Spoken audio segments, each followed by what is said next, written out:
Go. Nohar, are you ready to accept the Baron's request? You ready to take on this brave adventure? You are. Very good. Okay, Nohar, let's start by making your character same as last time. We need to generate your character before you go off on this adventure. I will be taking notes on the official tracking sheet, which is just a piece of graph paper.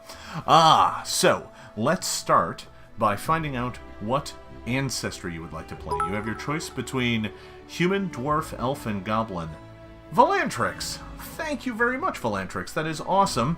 And good luck to Nohar. Nohar is going to be playing a goblin. All right.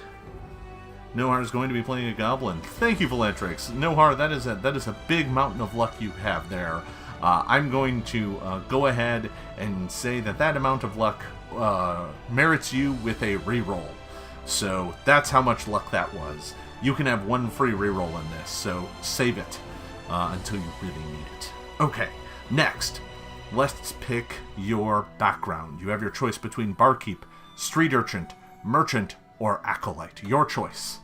Your goblin, what was he before he became an adventurer? You must decide. I must open my beer so that I might continue your noble quest. You are a street urchin. That makes sense for a goblin. Next, your class. It's an important decision. You may choose between fighter, cleric, rogue, or wizard. The choice is yours. Carbon, thank you for the bits. That's a lot of cheers being on Nohar here. Rogue seems like a good choice. Master of skills, not amazing at combat, but decent, skilled, especially if you can catch your foes unaware. All right, now on your journey to the dungeon, which hasn't happened just yet, you will encounter a corpse. That corpse has a number of items on it, and it would seem rude to take more than one. So you may take one item from this poor traveler that died on the side of the road, and you have 4 choices. The first choice, a potion. You don't know what it is, but it is a potion. The second choice, a bent key. The third choice, a pair of blue fuzzy slippers. And the fourth choice, exactly 8 feet of hemp rope. Your character will, of course, have ordinary gear for a member of your class. So with a rogue, you'll have a set of thieves' tools, you'll have a rapier, you'll have a dagger, you'll have leather armor, you'll have food, you'll have a candle or two, a torch. Nothing special, nothing amazing. You just have kind of standard gear for your character. As a goblin, I'll let you have a dog slicer as a weapon. You want the slippers, the blue fuzzy slippers. Very good. Okay. All right. Last thing. Most important thing. I'm going to need your name. Let's see.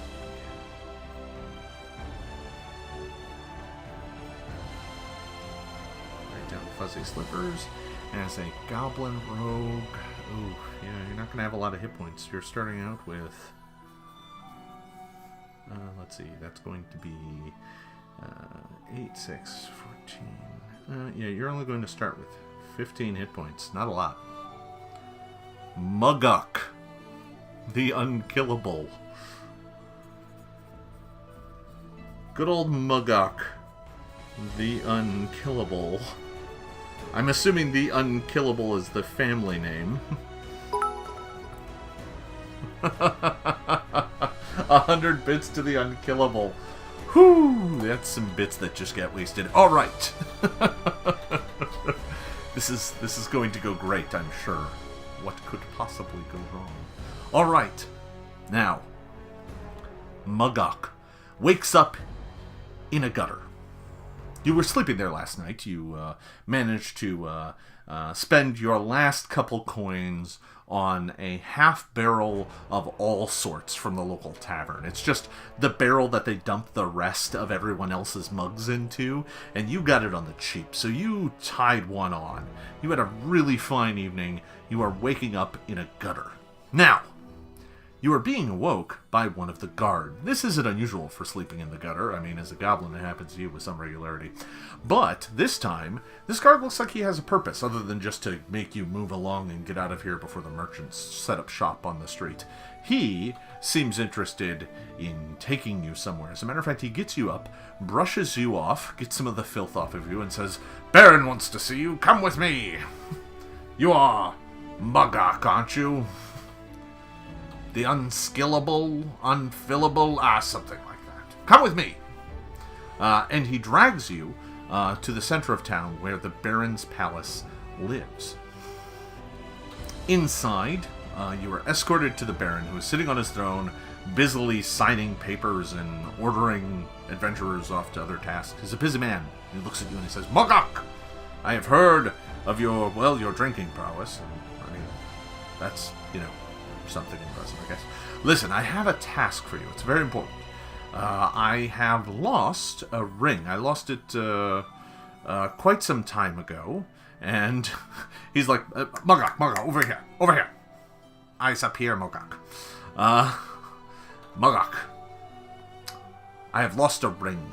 I lost it in a dungeon some years ago, back when I was a young lad, before I was even an adventurer. I need you to venture forth to this dungeon and retrieve it. I've already sent other adventurers and they haven't come back, but I have a good feeling about you, Muggok. Muggok, you are undoubtedly going to be successful in this quest. The Baron's drinking his morning beer. Anyway, here's a map. Go retrieve my ring. Don't come back without it. If you do, there's a hefty reward of 1,000 gold crowns. Yes, it's a little shiny. It's probably a little tarnished. It's been in a dungeon for 20 years, so I can't imagine it looks too good now. But it is a copper ring, so it's probably a bit green by now. Not magical, particularly. And no, Muggok. Over here. Now, I need you to retrieve it. It has a black gemstone set into it. A piece of obsidian. It was a gift. Very good, Muggok. Alright, here's the map. I need you to go right away. Now, travel to this dungeon. Just follow the map. It's a well-worn path. I've sent many people there. Or will, probably, before this is over. Now, get going, Muggok. I need this ring by nightfall. Go. So, he sends you on your way. Is there anything you want to say or do before you leave? You don't have a penny to your name. You've got a handful of common rogue tools. Nothing special. Nope. Alright. Well, you make your way. You travel through the hillsides. You find that corpse. It looks like a traveler. He's skeletonized at this point, and you pick up the blue fuzzy slippers. They look particularly nice, and you put those on. And or maybe you don't put them on. I don't know what you're doing. You're a goblin. You're not actually wearing shoes. So if you want, you can put on the fuzzy slippers. All right, very good. And so you make your way to the dungeon, and you travel for a few hours before you find this crumbling hillside. It looks like there was once an edifice here, some sort of temple, perhaps. But the age has worn it down to nothing. The hillside looks like part of it slid off and just ruined the whole place. But you can see the entrance. It's, I was just about to point again. I can't point with this. I might as well leave the mouse alone. Alright, so what you see is a bit of a dungeon. And up here, right in the kind of middle of the dungeon, right near the entrance there is a statue set into the wall. It's over here.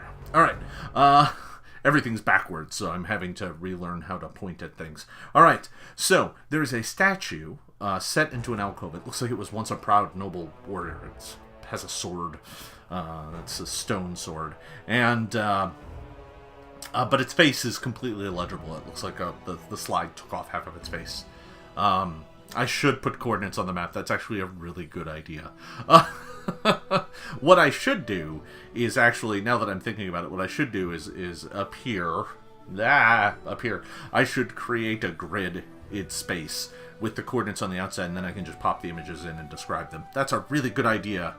Nohar, I'm going to give you some bonus XP after this for that idea. That's a great idea. All right, so, but we're not there yet.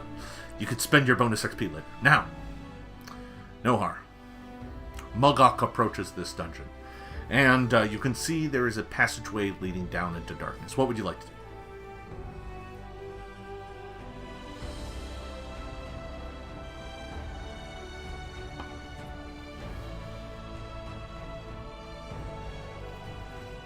Yeah, the passageway is dark. Looks like there might be a staircase in there going down. You're not quite sure. You've never been here before. Although it does look like this area, someone has been here recently. Move stealthily looking for traps. Well, that makes sense. Alright. So, you approach the entrance and take a look inside. You can see a set of stairs going down into darkness. Now, you're a goblin, so you do have dark vision. That allows you to see a good ways into the dungeon. Yeah. So you can see a good ways down into the dungeon, into that corridor. And looking down into it, you can see what looks to be like the staircase goes down about 10 feet or so, and then it flattens out. And about 5 feet after the end of the staircase, maybe 10 feet after the staircase, you can just barely make something out in the darkness. It looks like I don't know, maybe a flower sitting on the floor? That's weird. Who would leave a flower here? What fool would leave such a valuable and precious thing? Alright, Nohar. That's what you see right now. Currently, you're still at the top of the stairs. You have not spotted anything out of the ordinary.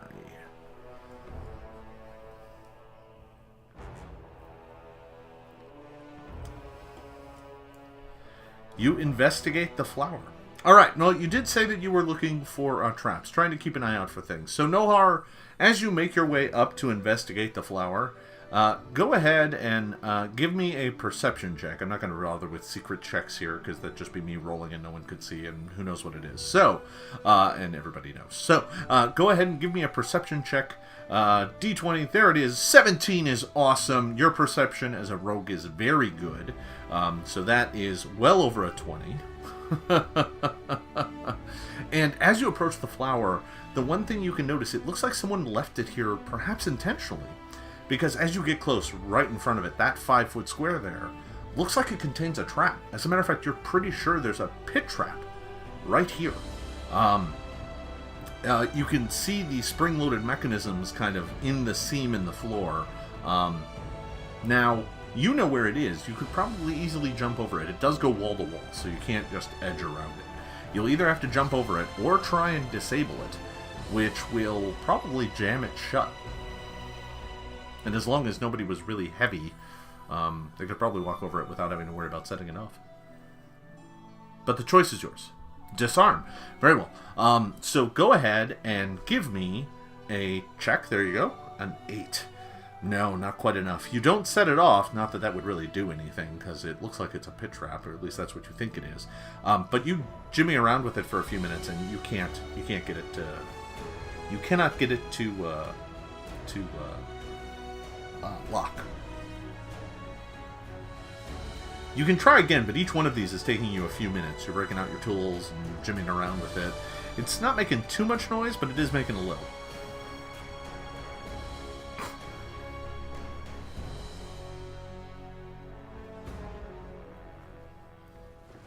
Very good. You try again. Go ahead and roll. There you go. A 5.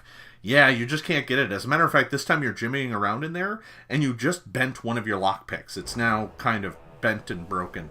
This is not helping you. No. Now you're at a penalty on making thievery checks with this kit. Not a huge penalty, but the kit is now kind of short a piece or two, because that bent one or two of them. This trap doesn't look particularly cunning, but it is kind of a stone door frame, and you nearly got it, but it kind of opened and caught the tool and just bent it. Now, you could spend some time trying to fix the kit, but you're a rogue, and crafting isn't really your thing, so you're probably just bent out of luck. Okay. Bent out of luck. A bit out of luck. Alright. Nohar, you're going to jump it. Okay. If you blow this, it fall down the pit. Alright. Go ahead. I enjoy, let me just say, if I could metagame for just a moment, I enjoy that everyone else in the chat is cheering you on, hoping you disarm it so that they don't have to deal with it in the future. Nohar! You give up on disarming the trap and instead decide to jump it. So, you bound over the pit, leaping over it without a problem, and land on the other side. Alright. So, you've, yeah, who knows? Yeah, I know exactly what all of you are doing. I know why you're cheering. You're cheering so that it's easier for you later. I appreciate that. Alright. This is why you should throw rerolls and stuff at other people. I need to figure out a system for that. This is starting to make me think this might just become a thing. Alright, so, Nohar. Muggok The Unkillable. He has made it past the first obstacle, the trap. Alright, so, you get up to the corner and are able to take a look around the edge and peer down into a large open chamber. You can't really make out much of anything from here. Your view is too narrow. What would you like to do?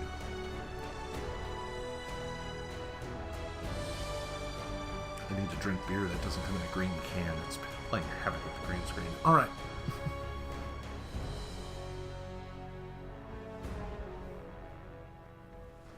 So, yes, that's the big question. What do you do next? Continue moving stealthily, alright. So, you, with your blue fuzzy slippers on, they're making you move extra quiet. Actually, they are fuzzy slippers, so they're really quiet.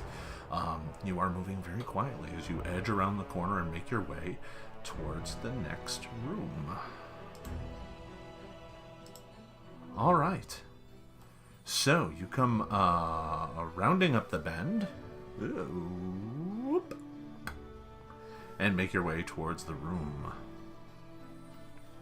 Now, as you come up to the entrance, you kind of edge up to the door frame, and you look into this large chamber. It's roughly square, but the northeast corner of it has this deep recessed niche in it. Inside this niche is a tall, imposing black stone throne. Resting on the throne is a skeleton. The skeleton looks like it's old, ancient bones wearing crumbled, ruined vestments. The throne itself looks like it's made out of some sort of obsidian or basalt or something. You're not quite sure. And it has large, thorny flanges on the back. The skeleton is just kind of lying there, drooping in the throne. It looks like the armrests were carved to look like skulls. But the ends of them look missing or incomplete. They don't have all their stuff there. It looks like there's maybe a skull that's missing from each side, but it's hard to say. Now, there's something else in this room. Roughly in the middle of the chamber, kind of about 5 or 10 feet in front of the throne diagonally, so right near the stairs, right in the middle there is a slumped over body that looks like it is the decayed body of a dwarf. Slumped over, and just looks like a dwarf just collapsed down on the ground, but you can even tell from here that the body is rotting and ruined. Poor Dip. Carbon metric. Yeah, it's sad day, but there you are, lying dead in the middle of the floor. Alright. What does Muggok do?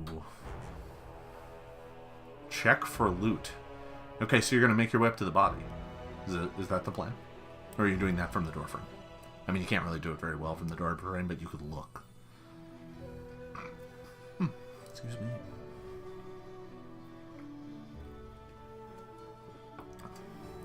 Yup to which one? Yup to moving forward, or yup to staying in the door frame? Moving up to it. Alright, great. Okay, Muggok. You begin making your way into the room, and as you do so, you can feel waves of fear washing off of the skeleton. It shakes you to your very core. You can feel your body intensely wanting to flee this place. You don't want to be here. That skeleton is really creepy, and it looks like that guy just died from fright, and that might happen to you. You don't know. So I need you to make me a will save. And as a rogue, this is not your best save. You only have a plus, let's see, 4 on this save? Oh! Oh, it's worse than you think. Nohar, that's a critical failure.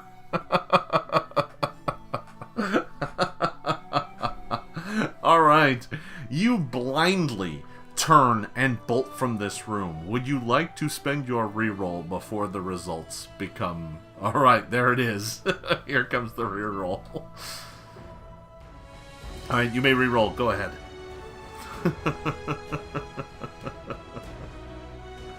Don't forget to leave your slippers on the trap.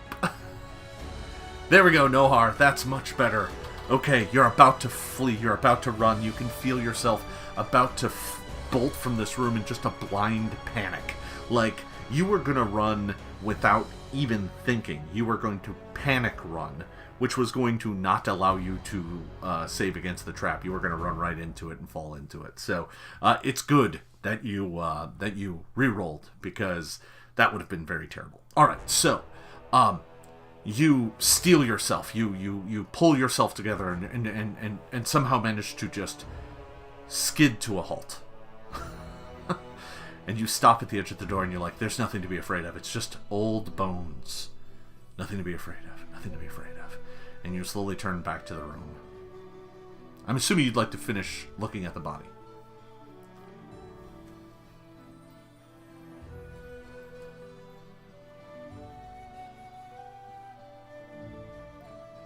Correct. Okay. So, you approach the body, and as you draw to within 10 feet of it, your stomach drops. And it's not because of fear. No. Something far worse happens. The body stands up. The dwarf shudders and shakes, its rotting flesh peeling off of its skin, and it just stares at you. It turns to look. Its eyes are milky white. Its teeth are falling out. Its tongue is gray and lolling. It looks like a member of the living dead, and it looks hungry for your flesh. Nohar, can I get you to roll initiative, please?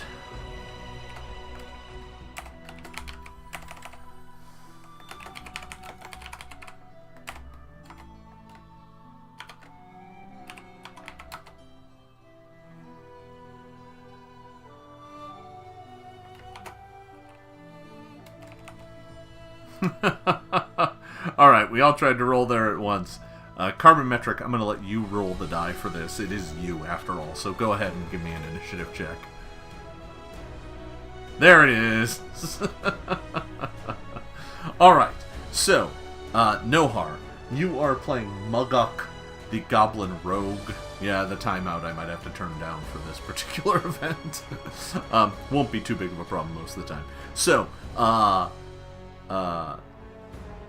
Muggok, you don't roll as well as the zombie, but as zombie dip, but it is zombie dip, so it's not really going particularly fast. So, Muggok, you get to go first. You have initiative. You made it by just enough. Your initiative bonus is actually quite high. So, Muggok, you can go first. You have 3 actions. Your weapons are not drawn. You are not ready for a fight. You have 3 actions. What would you like to do? You can just type all 3 things. That's fine. We'll resolve them. Sneak attack. So it sounds to me like you're going to draw your weapon, move up and attack? Because you're not right next to it. You're like 10 feet away. If that is the case, go ahead and roll the d20. Alright. Great. You draw your weapon. Your rapier slides out of its sheath with a ringing blade. You approach the risen dead dwarf and attack. A 16. With your bonus, that is totally a hit. And normally, against an ordinary member of the Walking Dead, that would even be a crit. But this one appears to be wearing armor, which doesn't help. Because it looks like it might have at one point in time been a cleric. You can see a holy symbol of Iori around its neck. Is that a good sign? It's probably not. It did not find perfection in this life. So that's going to hit. That is a rapier strike Go ahead and roll me a d6 and then another d6 after the timeout is done for your sneak attack.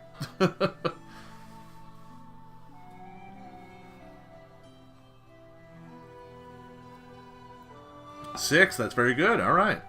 Give it just half a moment, and we'll go ahead and roll another d6.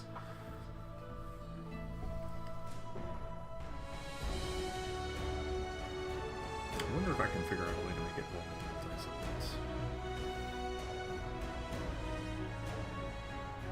once. Yes, it does have magnificent mustache beads. That is very true. Alright, Noha, you're probably good enough now to roll the other d6 for your sneak attack.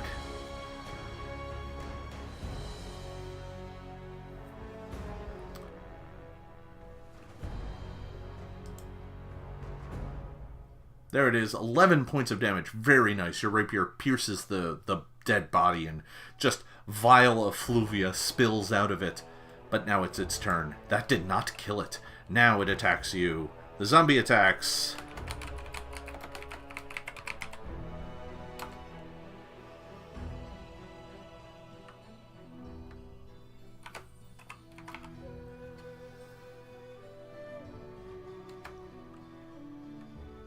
Oh!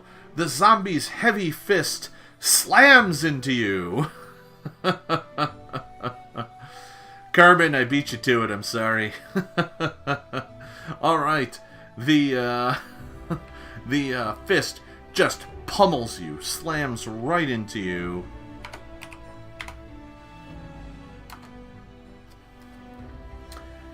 Dealing a total of 7 points of damage. That is almost half of your hit points. Poor Muggok has been terribly hurt by that hit. But that is only one of its actions. With its second action, the zombie dip grabs you. That is what it does with its second action. So it now has hold of you. You best kill it before it pulls you ever closer to its hungry, hungry maw. It is unfortunately a zombie, so it only gets 2 actions per round. So, yeah, that's all I can do. Muggok, it is your turn. You are down to half of your starting hit points. Muggok, what would you like to do?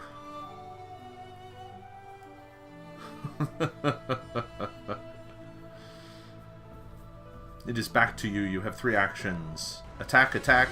I'm assuming attack. You have 3, so why don't we just start with, why don't you start giving me some d20s here. You will no longer be dealing sneak attack. A 13 is enough to hit. With your bonus, that is enough. It's not a critical hit, but that is a hit. Go ahead and give me a d6.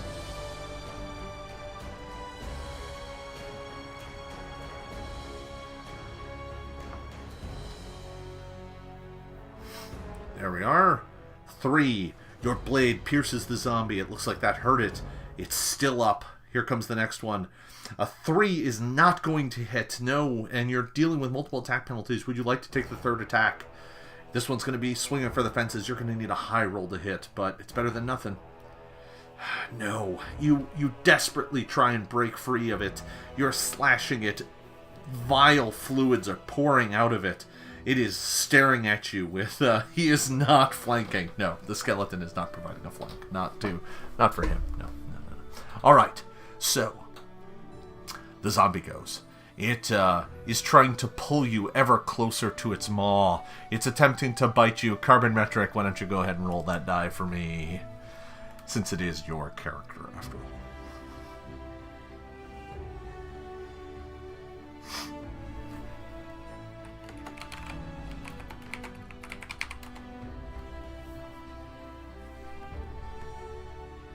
I'll let Carbon Metric roll this one. Since if it goes poorly, this might be the last roll of this session. This is pulling it ever into its bite. If this hits, it's not good. A zombie bite is really bad.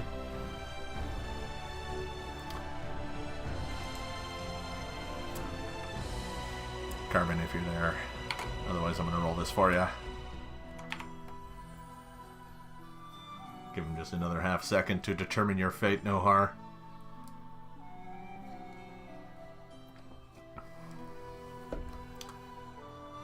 Alright. I'm going to go ahead and roll it. Here it is. A 5! That's not enough. That is not enough. But it has 2 actions. Not 1, but 2. Which means it's going, and it still has you grabbed. So it's going to attempt to bite you again. This one's at a penalty, so I'm going to have to roll really well. But here it comes. Here we go. Not sure if I can do this in one thing. No, I can't. Okay. Here it is. Oh no! Let me do the math here real quick. Nohar. Let's see, Muggok is a rogue. So, let's see, you're wearing stuff leather. Okay, that's 3, 4, 5, 6, 7, 17. But you're grappled, which makes you flat-footed. That is just going to hit. Just barely. No, that is going to hit. However, if I don't roll high on damage, you can survive. I'm going to be rolling a d6. I think this is really bad for you. If I roll, let's see, with the dice numbers that I have and the amount of damage you've already taken, if I roll a 5 or a 6, I'm afraid you're going to drop to 0 hit points. So you really don't want that to happen. Here we go. No, 1! You are still up. Muggok, you are down to like 4 hit points. You have somehow managed to still stay alive. Alright. Muggok, it's your turn again. The zombie still has you. Tsarina. Nohar is currently playing. Muggok, the goblin street urchin rogue, is desperately trying to survive. But your first attack misses. You're trying to stab the zombie, but it's just not enough. Boyd Stevens, thank you for the follow. Alright. Muggok, that was your first attack. Nah, I think you hit the timeout. You're going to have to give that another one. Go for it now. It's a pretty short timer. Oh, Nohar, if these dice don't go for you, I'm not sure you can survive. If I get another hit, you're done for. Not with me holding on to you. The zombie is desperately trying to bite at you. That wound, the spot where it bit you, is already looking like it might fester. An 8. No. No, Muggok. You may be the unkillable. You might also be the not hittingable. Alright, you're going to try to escape. You're going to try and break free from the grapple. That is a different sort of check. You can make an attack roll. There it is. Okay, you've already made the roll. Okay, so a 13. A 13 is enough. You break free from the grapple. That means I can't bite you. That does decrease my chances to hit. And it does mean I do less damage. So, you've got a couple ways out. But if I hit you and deal good damage, it's over one way or the other. But we're not there yet. So, the zombie, it's still right next to you. It lunges forward to attempt to hit you with its big club-like arm, trying to get another grab on you so it can pull you in for another bite. You can see a gob of your shoulder in its mouth. It's currently working on it. And it like bits of you are falling out of its mouth. It's enough to turn your stomach, and it reaches out to bite you again. Zombie Dip is coming in for another taste.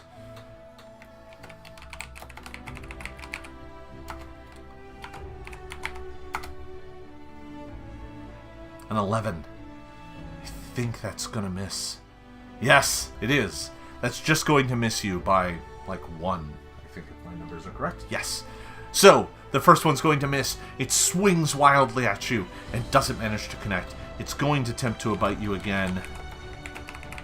This one, I've got to roll much better on. No!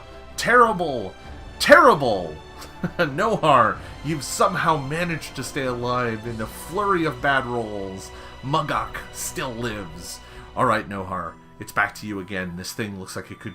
unkillable. Yeah. Sure. You're at 4 hit points. Alright. Muggok, it's your turn to go. Give me a roll. Let's see what you got. Attack. Yes.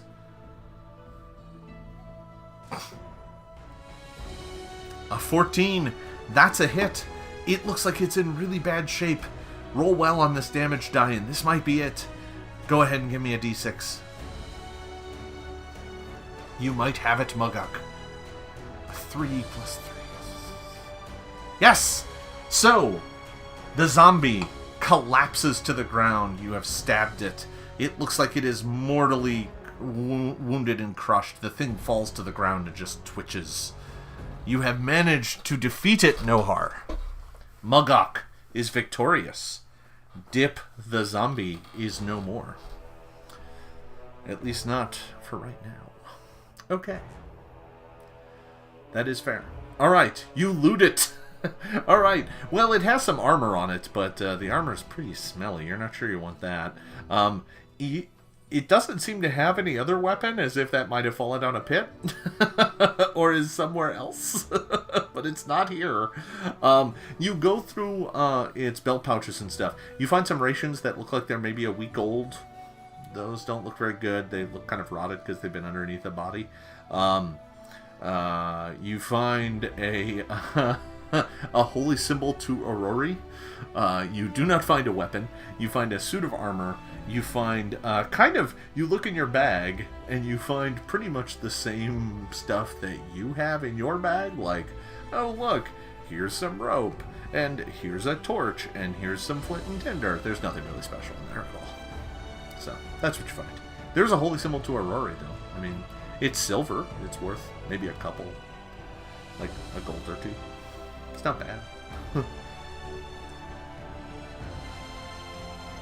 No, you wouldn't really mind the smell, but you don't want to carry it either. Carrying around a suit of armor is incredibly bulky. But you could strip it if you wanted to and take it on the way out. You take the holy symbol. Alright. So you slip the holy symbol off of its neck and put that on. Alright. You're really badly hurt, by the way. You do not feel good at all. And looking at the spot where it bit you, the wound is starting to fester.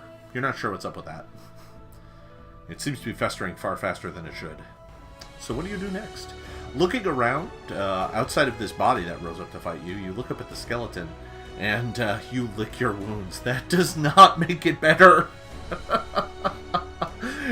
You're like, oh, why does my wound taste like rotting meat? That's weird.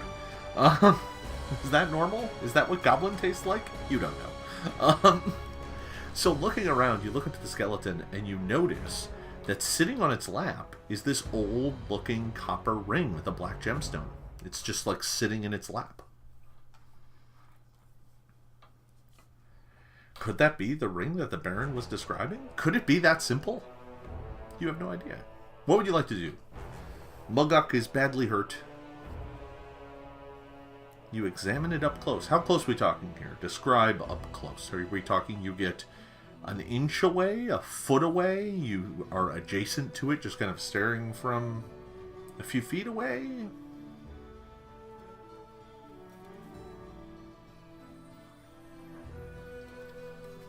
You don't touch it. Okay. Just adjacent. Okay. So you're standing next to it. There's this slumped over skeleton. It looks like a human skeleton. Its bones are ancient and yellowing. They look like they're almost crumbling, like at the edges and stuff.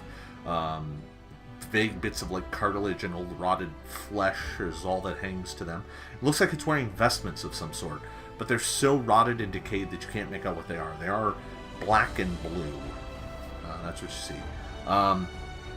This ring looks like it is just sitting in its lap, like it's the vestment kind of covering its pelvis. It's just sitting there, like cradled in the fabric. It doesn't. The skeleton doesn't look like it has any weapons. It doesn't look like it has any armor or anything like that. No rings. Nothing special. It's just a skeleton sitting in this kind of creepy, ominous-looking throne.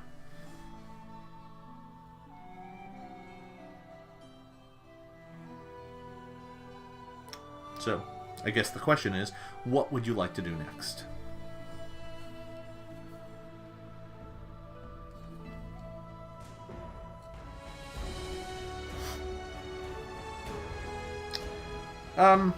Can you offer ideas? I would say that you can only offer ideas if the person asks for it. I might have to impose, like, millionaire-style rules that the person can only offer, ask for ideas once per thing. Otherwise, it just turns into everyone playing and picking the best ideas. You blow on the ring. Okay. So you kind of you'll have to get a little closer for that. Is that what you want to do, or you want to try and do it from here?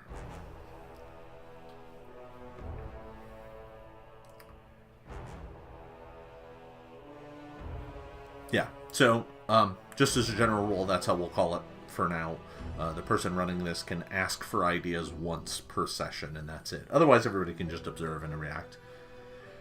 Okay, you try it from here. You kind of and blow at the ring, but nothing really happens. The fabric, you see it just kind of wave just a little bit, but nothing really occurs. Then you get closer and blow on the ring. You kind of get close enough to actually affect the ring. That's the difference here. You can't do anything from a distance. The ring is, a piece of copper.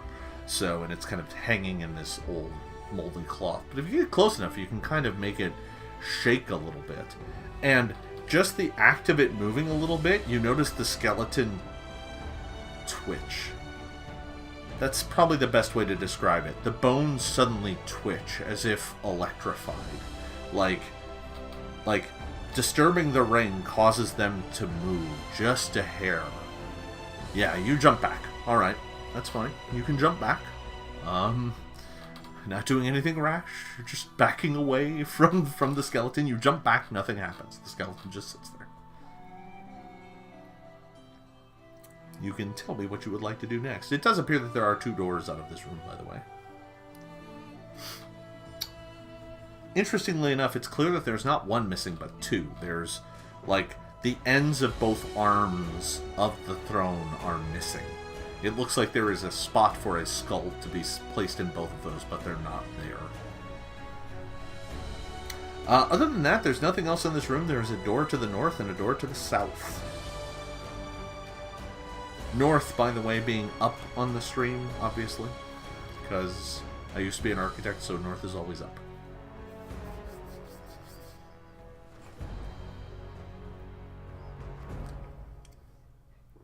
You check out the door to the north. Alright, so you go to the door to the north. This door is an ordinary wooden door. It has iron banding. It has a simple iron latch, like thumb latch pull. Nothing special about it. It doesn't even appear to have a keyhole. It just looks like a door set into a stone frame.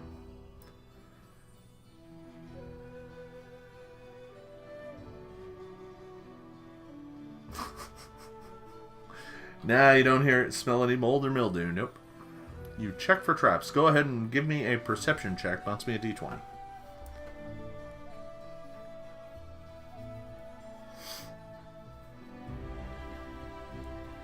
Here it is. A 9. You take a good look around. Kind of scan the door up and down. You don't see anything. Nothing out of the ordinary.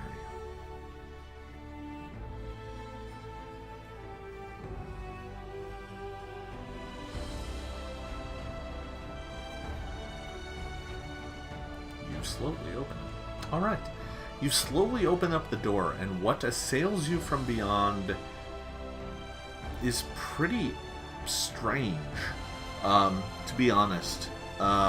Looking through the door, you see kind of a kaleidoscope of colors assailing you from the open crack. Something beyond this doorway is letting off a cascade of shimmering colors. Would you like to open it all the way?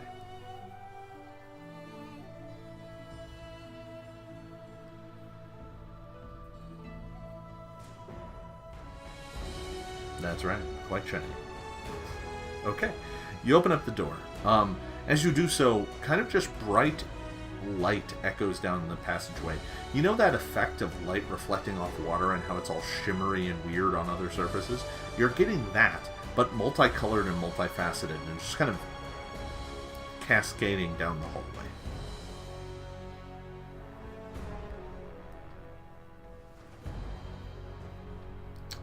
Your only choice at this point in time, it looks like there is a passageway that leads into a room, but the light is kind of making it hard to see, so your only choice is to make your way down the passageway. Stealthily move forward. Alright.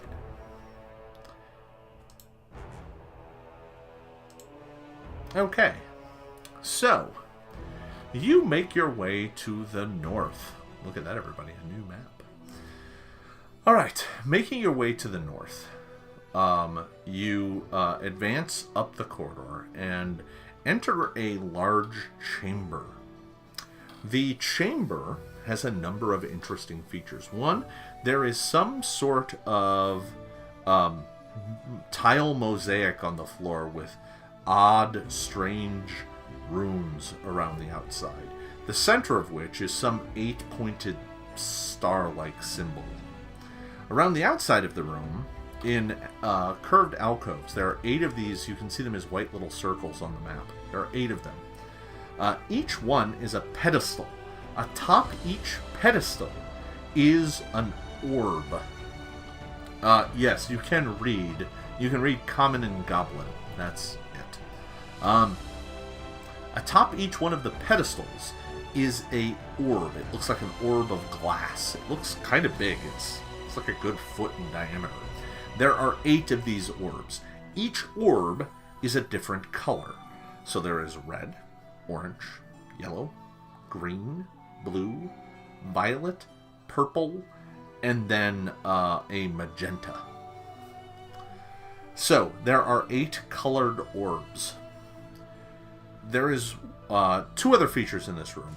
One is a door to the west. That door is black.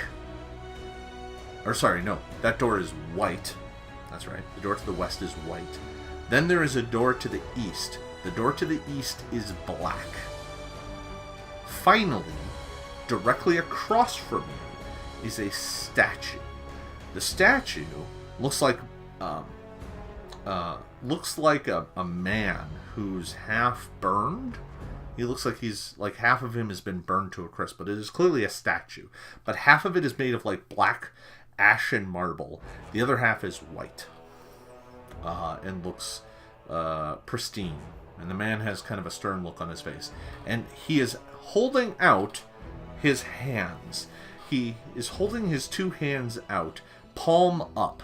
And it looks like the way that they are positioned is such that each hand could hold an orb.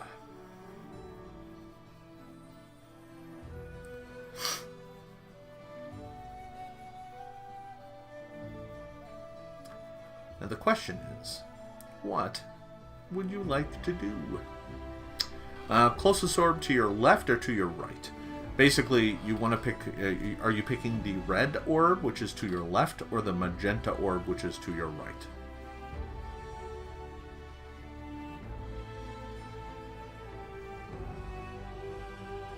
The red. Okay. So you go over to the pedestal, and it's a pillar. It's a stone pillar. Looks very ordinary, plain stone pillar. Atop it, it looks like there is set into the pillar, there's like a copper ring so that this orb can sit in it and not roll around. Then there is this orb, and it looks like it's made of crystal, and it looks like it's filled with some sort of red cascading gas. You're not quite sure what is up with that.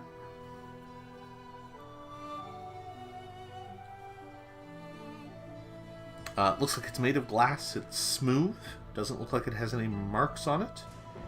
Doesn't look like you can really tell, like it doesn't really have any signals or symbols or signifiers on it. You tap it. Okay.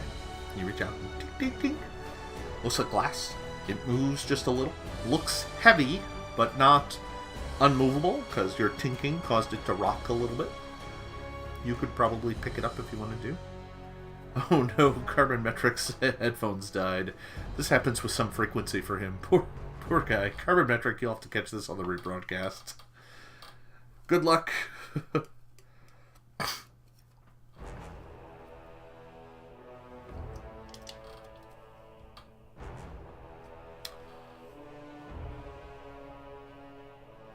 Fair enough.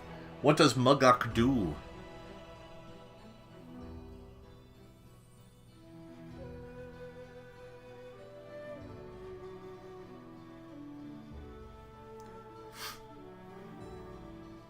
So you go from each one, around to each one. They all look identical. They just have a different color gas inside. So one is red, one is orange, One is yellow.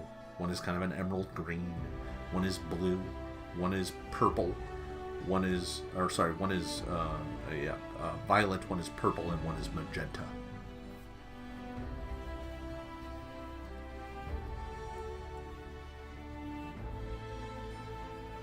Yeah, that's what all 8 of them are.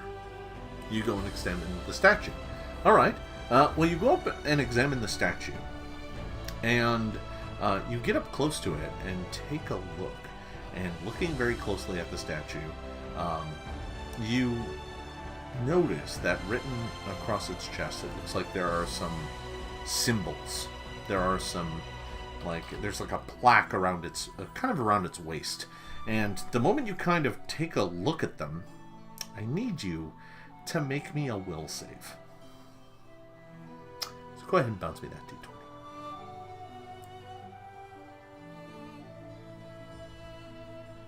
I'm sure it's fine. Oh, it's not fine. No, it's not fine. Alright, so, Muggok, you have a compulsion. You must go and get 2 orbs and put them in the statue's hands. Your choice, but you must get 2 and place them in the statue's hands.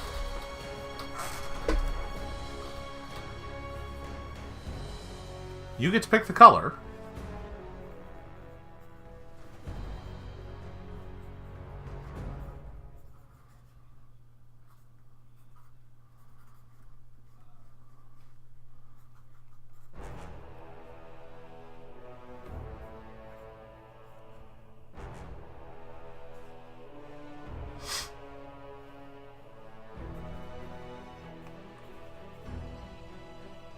Alright, looks like you picked... Yeah, this is why goblins hate... This is why goblins hate... writing. Okay. So, almost without thinking, you go and pick up the green orb and the red orb. And you take those orbs and you go to the green orb because it's right near where you are. It's right to your left. And you go and pick up the green orb and you pick it up and you put it in the statue's hands. And as it does, you can see the fingers kind of close just a hair around the orb. Then you go over and you're like, that first orb, that was the right orb. And you go and get the red orb and you take that over and you put it in the statue's other hands. And when it does, both the statue's hands kind of close around the orbs. And the orbs drain. Like whatever's inside of them drains out. And the statue just kind of stares at you sternly. And then slowly opens its mouth and you hear this sound. It's like... Raw, and this greenish red gas comes pouring out of the statue and surrounding you. Simultaneously, you feel sick. You feel ill. You feel like your very health, your very essence is pouring out of you. And at the same time, this gas is burning and scorching your outsides. So I kind of need you to roll me a fortitude save. Yeah, I'm going to need you to roll me a fortitude save. Go ahead and give me that. Yeah, okay. So, you didn't make it. That was not a terrible roll. If you had not been a rogue, you would have made it.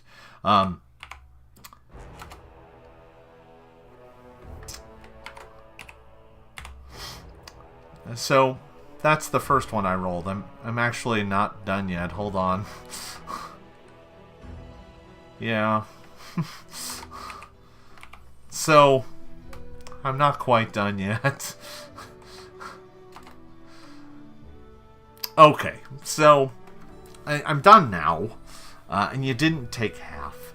So here's what happens. Muggok stares in horror as this gas surrounds him. It almost pulls your soul out of your body. You feel yourself, you feel your life force being drained away, and at the same time, your body is being scorched and burned. You are being utterly destroyed. And the world slowly fades to black. Muggok, did not live up to his family name. But Muggok did die in chamber room number 3, so congratulations, Muggok.